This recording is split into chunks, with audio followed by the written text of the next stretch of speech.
Encontrar un hogar en la Florida nunca había sido tan fácil. Aún así, necesitas ayuda en el proceso de compra de tu vivienda.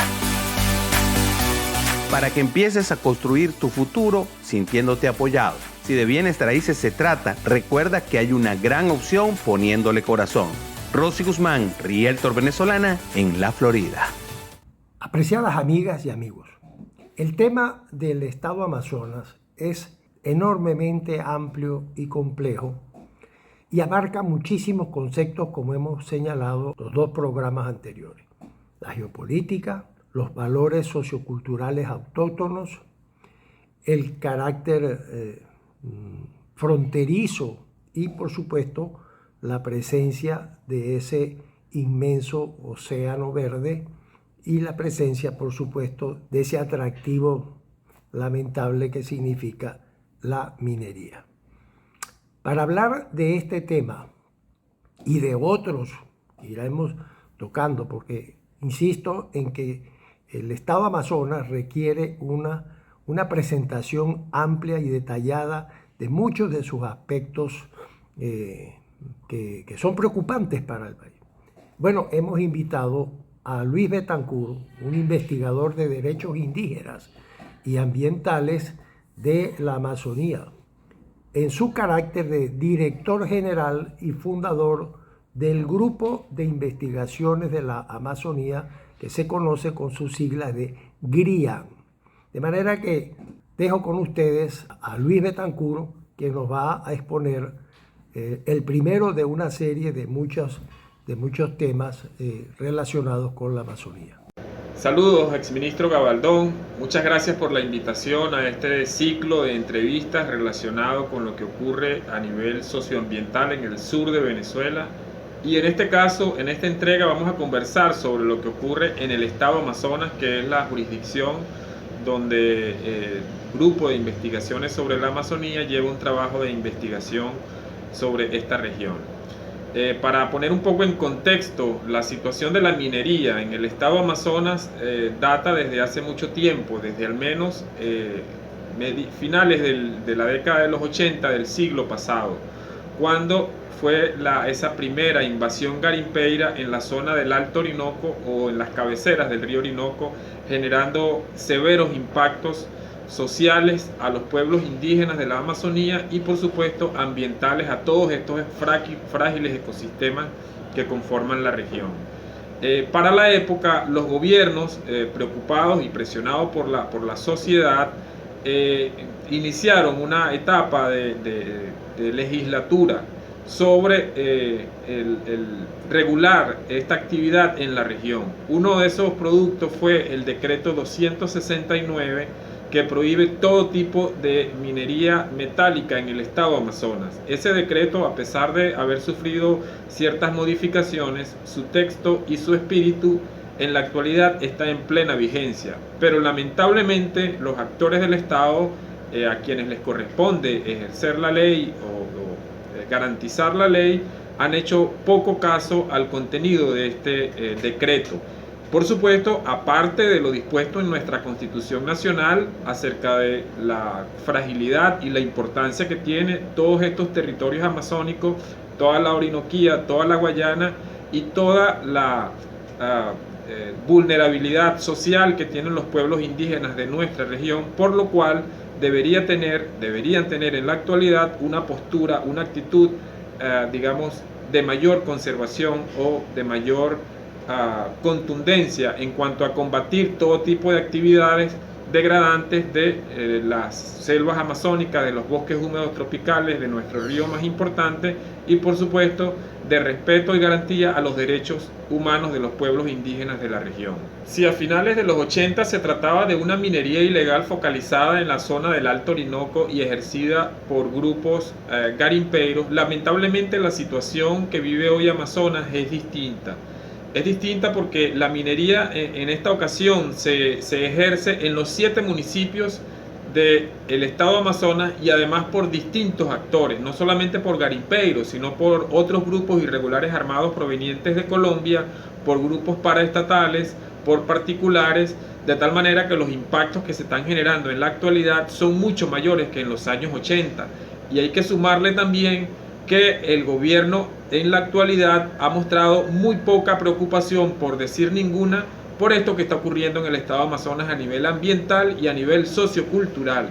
Hay una serie de medidas precautelativas dictadas por los tribunales penales del estado de Amazonas que prohíben la actividad minera en el estado de Amazonas, pero lamentablemente ninguna de estas medidas ha sido ejecutada eficazmente. A inicio de los años 2000, 2001, 2002 se vio, digamos, un gran interés por parte de las autoridades fiscales y judiciales en combatir este flagelo. Lamentablemente en este momento no hay ni el mínimo interés por sanear el estado de Amazonas de esta actividad que es ilegal y que genera una serie de impactos de los cuales vamos a conversar en lo sucesivo. Esos impactos, fundamentalmente, para hablar en términos sociales, está referido a lo sanitario. La entrada de personas extrañas, la entrada de foráneos a comunidades indígenas de alta vulnerabilidad sanitaria genera principalmente, o estas personas traen una serie de patógenos para las cuales el sistema inmunológico de pueblos indígenas de reciente contacto, como es el caso de los Yanomami, genera graves consecuencias a nivel sanitario, como por ejemplo la oncocercosis, como por ejemplo el mintiasis, tuberculosis, hepatitis, malaria. Recordemos que la malaria está muy relacionada con el tema de la actividad de minería ilegal. En muchos trabajos de entomología, especialmente de la doctora María Eugenia Grillet, relaciona la alta incidencia de malaria en el sur de Venezuela con la alta actividad de minería ilegal existente en los estados Bolívar principalmente, y en segundo lugar en los estados Amazonas y del Tamacuro. Pero esa crítica situación de salud en las comunidades indígenas del estado Amazonas tiene, digamos, un conjunto de elementos que la agravan.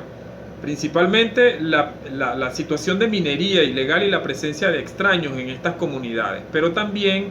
y en gran proporción está generada por la ausencia de un sistema de salud intercultural en estas comunidades.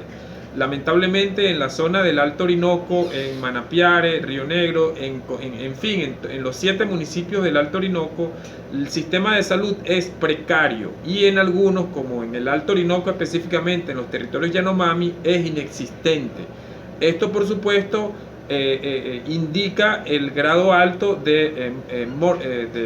morbilidad y mortalidad de estos pueblos indígenas por distintas enfermedades que acabo de mencionar. Entonces vale rescatar, vale analizar qué es lo que está ocurriendo a nivel sanitario en las comunidades indígenas, por qué el silencio epidemiológico en las comunidades indígenas. Eso se debe entonces a estos factores, y a su vez estos factores, la situación sanitaria, la inexistencia de un Estado en materia de salud, en materia de educación, en materia de seguridad social, está generando otros fenómenos. Por ejemplo, la migración y desplazamiento de poblaciones indígenas hacia Colombia y hacia Brasil. Al vérseles cercenados sus derechos fundamentales en nuestro país, entonces estas personas han decidido desplazarse involuntariamente a estos territorios, como en efecto está ocurriendo. En el departamento del Bichada, en un reciente trabajo que hizo el grupo de investigaciones sobre la Amazonía, hay censados por el gobierno de ese departamento colombiano aproximadamente 6.000 indígenas en la región que se encuentran, que cruzaron el río Orinoco para llegar a Colombia en búsqueda de mejores condiciones de vida, fundamentalmente la más básica para salud, para tener un trabajo digno que le pueda suministrar sus enseres personales para la persona y para su familia. Y bueno, son parte de los fenómenos que están ocurriendo en el sur de Venezuela, y por lo cual hay todo un cerco comunicacional, hay todo un silencio informativo en el resto del país. Entonces hay que ir relacionando cada uno de estos fenómenos con la actual crisis sociopolítica y económica que vive nuestro país, y por supuesto agravada por la crisis de la minería ilegal y sus diferentes actores que existe aquí en el estado Amazonas. ¿Por qué los indígenas están migrando hacia Brasil y Colombia? Bueno, ellos anteriormente vivían aquí en el estado Amazonas de sus actividades económicas tradicionales, la caza, la pesca, la recolección, la agricultura principalmente, y su intercambio económico, ese intercambio económico que tenían con las diferentes comunidades, con los diferentes municipios, llevar productos típicos a la ciudad de Puerto Ayacucho o a otras ciudades del país, pero lamentablemente por toda esta dinámica que ha impuesto la minería ilegal, grupos irregulares, situación político-económico de nuestra región,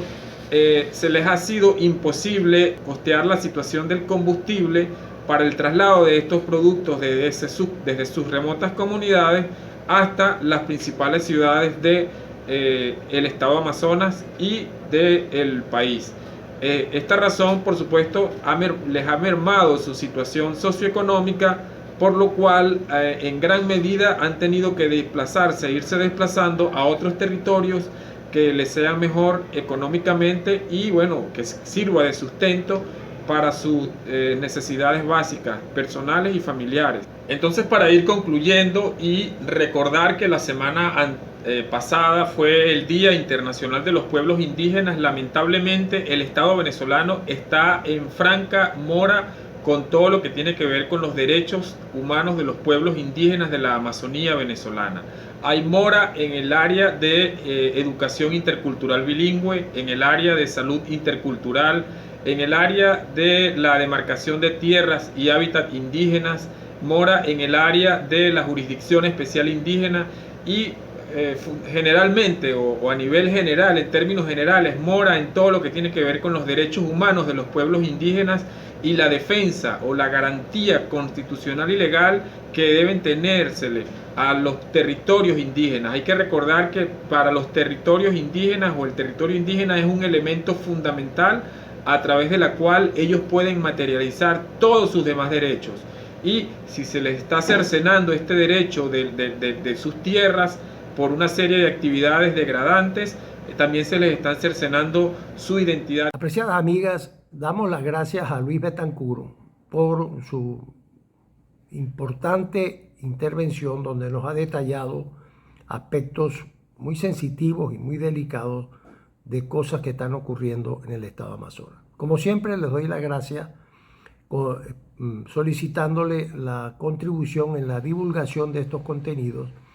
y los invito a que continuemos la próxima semana con otros importantes tópicos que se irán desarrollando relacionados con este tema. Hasta entonces, muchas gracias por su atención.